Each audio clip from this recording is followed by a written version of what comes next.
Então, bom dia a todos e a todas. Vamos lembrar um pouquinho do que a gente leu da última vez. Ele está falando da entidade humana, né? Dessa observação que cada um de nós pode fazer dessa entidade humana. Então, ele diz que nós temos 4 membros que constituem a nossa entidade, sendo que um membro é um membro visível, que é o corpo físico, e os outros 3 membros são membros invisíveis. O corpo físico, então, ele relaciona a morte, né? E ao reino mineral, e ele está, então, condicionado a essas leis físicas e essas leis químicas. E para fazer esse corpo físico vivo, precisa de uma outra força, que ele chama de força vital, que faz com que esse corpo fique vivo. Mas esse corpo vivo, com essa força vital, ele está relacionado ao reino vegetal e, portanto, está nesse nível do sono. Então, se nós só tivéssemos o corpo físico e o corpo etérico, nós viveríamos como se estivesse numa vida vegetativa, como se estivéssemos num estado de coma, por exemplo, né? Só em estado de sono. Mas esse corpo etérico, ele é o responsável por formar, por dar forma ao nosso corpo. Ele é o arquiteto do nosso corpo, né? Ele que mantém a forma do nosso corpo. E daí, o terceiro membro é o corpo astral, que tem a ver com as nossas ações e reações no mundo, e o corpo astral é o responsável por animar o nosso corpo. Então, aí entra essa consciência, né? Sentimos dores, sentimos nossos prazeres, tudo isso, a responsabilidade é do corpo astral. E paramos aí, né? E ele está relacionado ao reino animal, né? Esqueci de falar, que tem a ver com esses instintos também, né? E, e só lemos isso: corpo físico, corpo etérico e corpo astral. Hoje vamos, acho que, aprofundar um pouco esses corpos e entrar no eu imagino. Não sei porque eu não li para frente. Cris, está sem som, Cris. Ok. Então, assim, olha, toda essa confusão que deu, eu vou pedir para as pessoas que estão sem a câmera que, se quiserem falar, podem abrir o microfone, porque eu não estou vendo todo mundo, alguma coisa aqui que eu apertei, que, olha, hoje está meio complexo. Então, por favor, podem abrir microfone e falar. Então, início da nossa leitura de hoje, na 5ª edição, nós estamos na página 49, começando o 2º capítulo, parágrafo. O 4º membro que o conhecimento suprassensível atribui à entidade humana já não é compartilhado com o mundo manifesto em redor do homem. Trata-se justamente do que o diferencia dos demais seres, algo que o torna ápice de toda a criação circundante.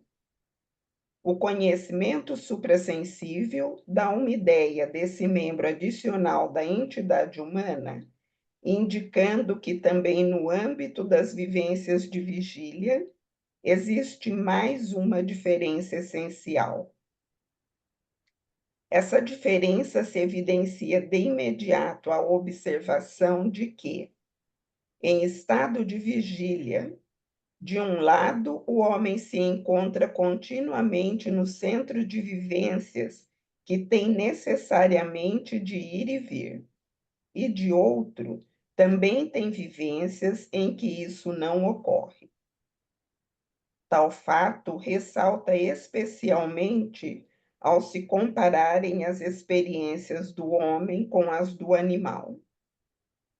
O animal experimenta com grande regularidade as influências do mundo exterior e, sob a influência do calor e do frio, adquire consciência da dor e do prazer, bem como, sob certos processos regulares que ocorrem em seu corpo, adquire consciência da fome e da sede.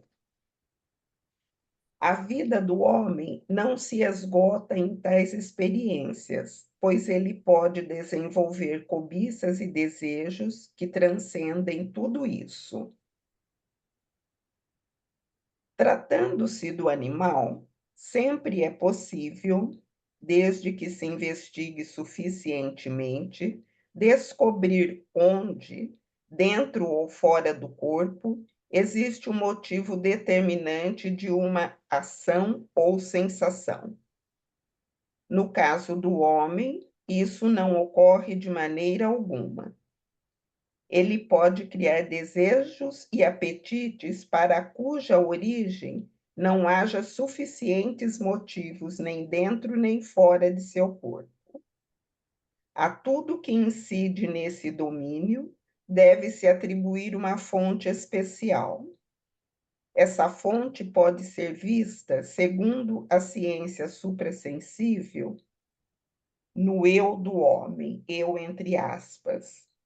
O eu pode, portanto, ser considerado o quarto membro da entidade humana. Tudo bem até aqui? Se o corpo astral estivesse abandonado a si mesmo, ocorreriam nele sensações de prazer e dor, fome e sede. O que não ocorreria, porém, é a sensação de existir em tudo isso algo permanente.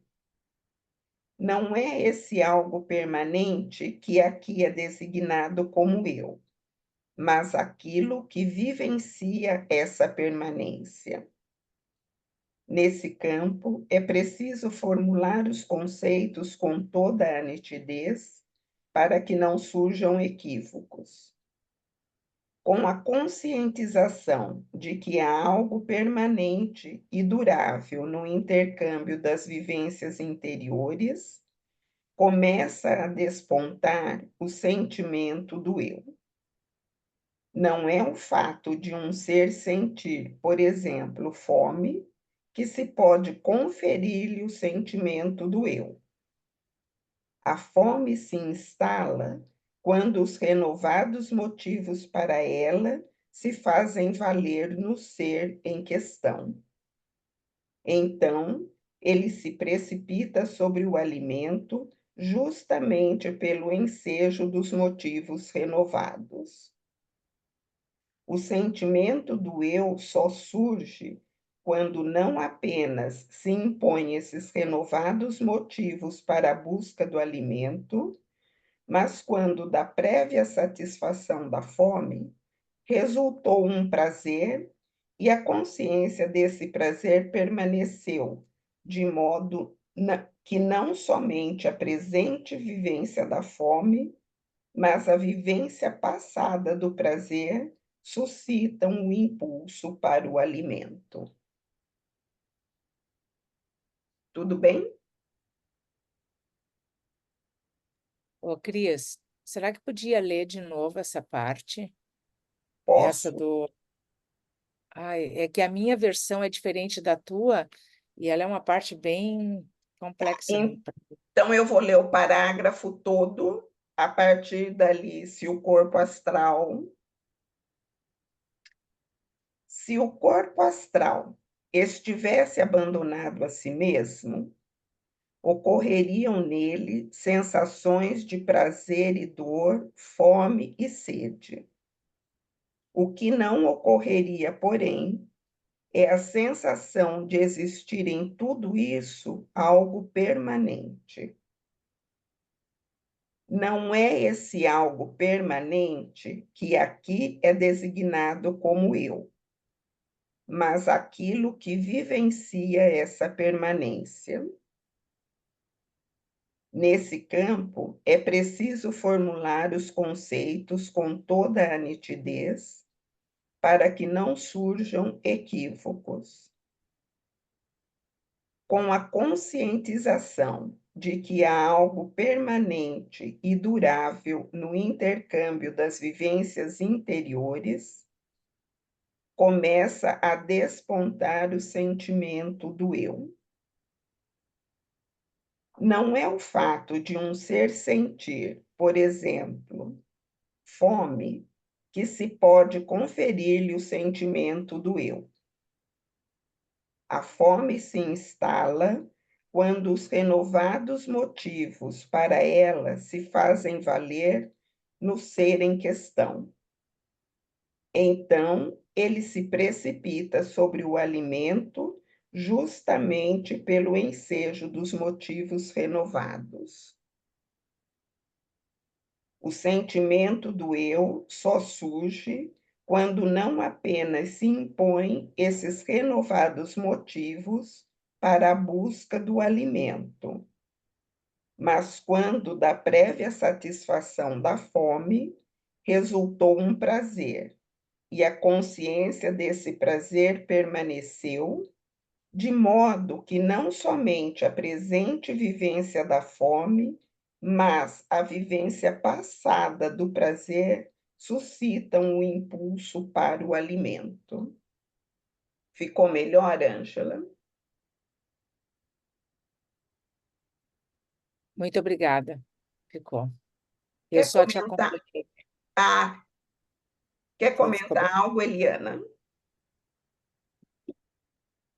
Não, eu acho que é isso, né? O eu, esse quarto membro, o eu tem a ver com a consciência e com aquilo que vai permanecer dentro com a consciência no sentido de autoconsciência, porque consciência também tem a ver com o corpo astral, mas autoconsciência, essa permanência dessas sensações, né? Ou assim, a possibilidade também de eu ter fome e não precisar matar ninguém na minha frente, que isso é bastante do animal, isso é bastante do corpo astral, né?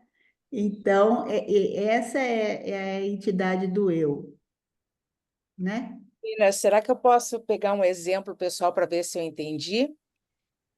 Sim, Pode sim. ser? Eu assim, ó, Claro. eu tinha compulsão, eu me descobri há 2 anos e meio atrás, uma compulsão por açúcar, né? E eu disse, quando eu digo descobrir, eu tive consciência, porque, e aí, vendo a minha biografia, eu identifiquei que a partir dos 2, 3 anos, ao longo da minha vida, mas sobretudo aí, a minha mãe me dava água com açúcar quando eu chorava. Né? Então, o que que eu entendo agora lendo, né, escutando, estudando, né, desde que eu tomei consciência? Aquilo ficou um registro de uma compensação, ficou bem no astral mesmo. Eu era capaz de sentar e comer 1 quilo de bala de goma, e não é doce, é açúcar. Porque a bala de goma tem açúcar. Bolo eu não curtia, mas o recheio lá com o leite condensado, eu passava a colher, comia latas de leite condensado.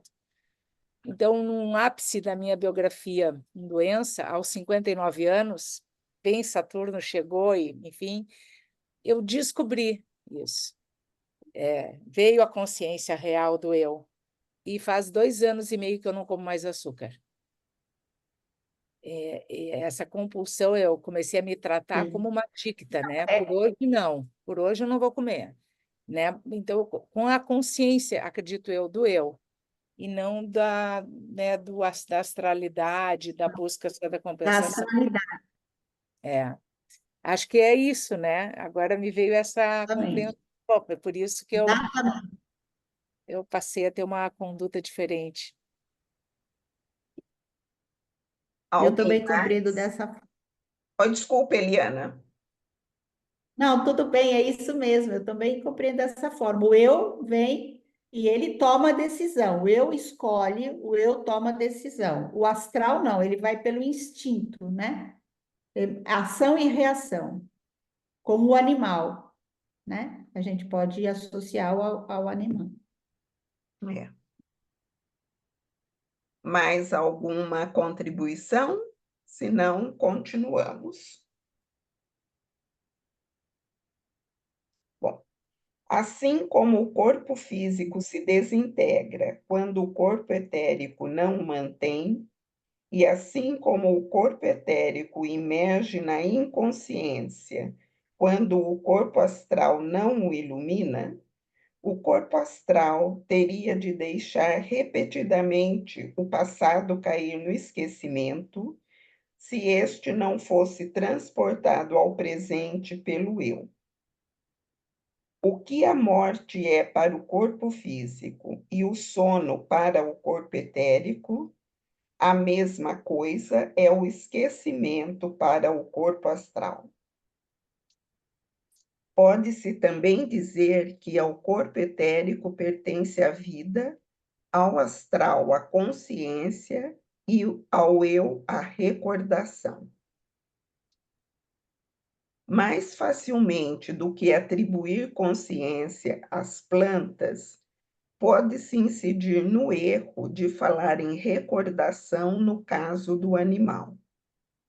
É muito natural pensar em recordação quando o cão reconhece seu dono, que ele talvez não veja há longo tempo.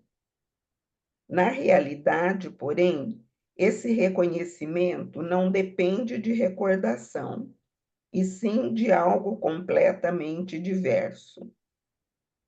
O cão sente uma certa atração por seu dono, a qual resulta da natureza deste. Essa natureza causa prazer ao cão na presença do dono. E a cada vez que essa presença ocorre, é motivo para uma renovação do prazer. A recordação, porém, só existe quando um ser não tem apenas sensações provocadas pelas vivências atuais, mas ainda conserva aquelas do passado. Poderíamos até mesmo admitir isto e, no entanto, cair no erro de afirmar que o cão não tem recordação, dizendo, por exemplo, que o cão entristece quando o dono o abandona e que, portanto, guarda a lembrança dele. Também esse é um julgamento incorreto. O convívio com o dono traz para o cão a necessidade de sua presença, e assim esse passa a sentir a ausência da mesma forma como sente a fome. Quem não fizer estas distinções não alcançará clareza sobre as verdadeiras correlações da vida. Essa era uma questão que eu tenho pensado desde essa leitura, né? Porque a gente percebe que os animais hoje eles estão diferentes, né? E há um tempo eu me lembro que eu estava escutando uma palestra, e na própria palestra falava que a atuação do homem frente aos animais acaba conduzindo a essa mudança de comportamento. Mas não é uma recordação o fato. Isso que é estranho para mim, né? Na ausência do dono, não é uma recordação. Ele não faz uma associação do alimento com o dono, de repente. E assim, esses estímulos que tem hoje, esse comportamento diferenciado, principalmente dos animais domésticos, né, que eu estou falando. Quer falar, Eliana? Então, Ana, realmente, tadinha dos animais, né? Porque até fralda, uma vez eu vi um cachorrinho de fralda desesperado, assim, ele não sabia, ele ficava no meio da rua e a dona brava com ele, porque ele estava alucinado com aquele negócio que ele não é para ele, né? Mas o animal é assim, é ação e reação mesmo, é instinto. Então ele se atrai pelo dono, faz a festa, mas não é que ele tenha uma autoconsciência disso. Ele tem a consciência, sim, né? Ele é animado, né? O corpo astral traz essa animação, mas é via instinto, não como o homem percebe isso, tá?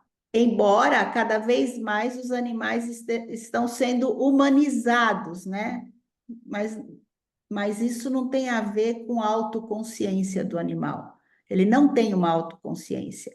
Ele vive no instinto e nessa, em grupo, né? Cada espécie, cada grupo age sempre da mesma forma. Não tem uma individualidade no animal, mesmo aqueles que estão em casa, né? É como seria associar seu dono à sobrevivência. Seria A isso, mais ou menos, não sobrevivência dele. é? É. Tá, tá, entendi, entendi. Para mim, um pouco passa assim, no parágrafo anterior que ele fala da fome, né? O animal come porque tem aquela reação física, né? Enfim, e ele precisa comer. Ele vai e come. Nós, humanos, já comemos por outras razões. Às vezes nem é fome. Ai, mas é tão gostoso a bala de goma, vou lá comer, que me dá uma sensação boa. O que eu entendi do animal é que a falta que ele sente do dono é mais ou menos isso. Passa um período longo e aquela sensação gostosa não está acontecendo. Então, quando o dono chega, é que vem, é que ele sente de novo aquela energia lá do dono, e aí ele fica todo feliz. Mas não é uma recordação, ele não sabe o que está faltando para ele. Acho que é assim, é como eu entendi, é a mesma coisa, mas acho que é isso. Exatamente, né, Cris? Você falou uma frase excelente. Ele não sabe o que está acontecendo com ele não tem autoconsciência, diferente Isso. do homem, É. né? Então, a Cecília tinha. Só um pouquinho, Rosana, a Cecília tinha levantado a mão. Quer falar, Cecília? Sim, bom dia a todos. Eu tenho que ficar com a câmera fechada por conta que eu estou com pouquíssima bateria. Mas complementando o pensamento da Ana Rita, que a gente fala de alma, de volta e tal, eu estou com um cachorro que ele tem 14 anos e só está funcionando as duas patas dianteiras. Então, o número 1 e 2 ele faz no mesmo lugar, mas ele chama com cota, né? À noite, eu levanto 3, 4 vezes, porque ele fica molhado e não sujo. Aí é bicho, isso e aquilo, eu tenho que limpar. Então, numa das ocasiões, ele pediu água. O pediu também, Ana, coloca uma cota aí, né? Eu pego a água e tenho que botar debaixo da boca. Eu me emocionei muito, Eliana e Cristina, que quando eu acabei de limpar tudo, botei tudo, dei a água, a pata da frente, ele levantou e passou a pata na minha mão. Então, eu vim para a cama chorando, chorando, entendendo aquilo como um agradecimento, porque ele não fica ali no sujo, no molhado e tal. Depois que. Isso de madrugada, né? Eu levanto 2, 3 vezes, né? E estou um pouquinho abatida, não assim de tristeza, né? Mas é cansaço físico, a idade e tal, né? Mas essa história do cachorro, do pet, humanizado pela sociedade, a gente vê muito no exterior. Eu tive na Espanha recentemente e fiquei impressionada. Você paga uma taxa, você tem deveres e que você teria menos com a criança que você adotasse, né? Não poder ficar só na casa, ter cuidado. Se for viajar, tem que ser um lugar regulamentado, com isso e aquilo. Então, assim, me assusta isso, Ana Rita. Né? Eu tenho um quintal enorme, se não tivesse, jamais teria em apartamento, né? É para mais tomar conta da casa, né? Mas essa humanização, Cristina, dos animais, essa visão aí, me assusta. Né? Nos Estados Unidos é a mesma coisa, ninguém está tendo criança, está tendo animal, é gato. E o tratamento humanizado, né? Você falou da fralda, de olhar, está incomodado, né? E eu, às vezes, me policio, né? Porque tem gente que não tem animal e dando sugestões. Ah, mas dá uma letal nele, faça isso. Eu não respondo, não falo nada, porque 14 anos cuidando da minha casa, é o vigia, né? que eu dou? Só a comida e a água, né? Claro que eu limpo, dou banho, saio e tal. Mas isso aí, Ana Rita, que você colocou, me preocupou. E essa questão falei mais nesse sentido, né? Não sei se eu me fiz entender, mas era só essa colocação. Obrigada, Cecília.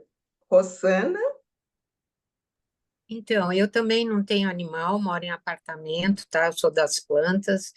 E o que eu vejo hoje realmente é um comportamento de quem tem animal na família, várias pessoas, e que é fenomenológico isso, ou seja, todo mundo dentro de um coletivo inconsciente está tratando o animal como filho, como gente, porque está quase nessa situação.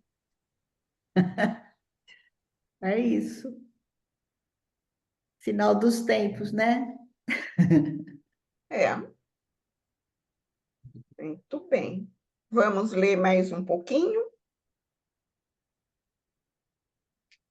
Em razão de certos preconceitos, será objetado contra esta exposição que, afinal, não se pode saber se no animal existe ou não algo semelhante à recordação humana.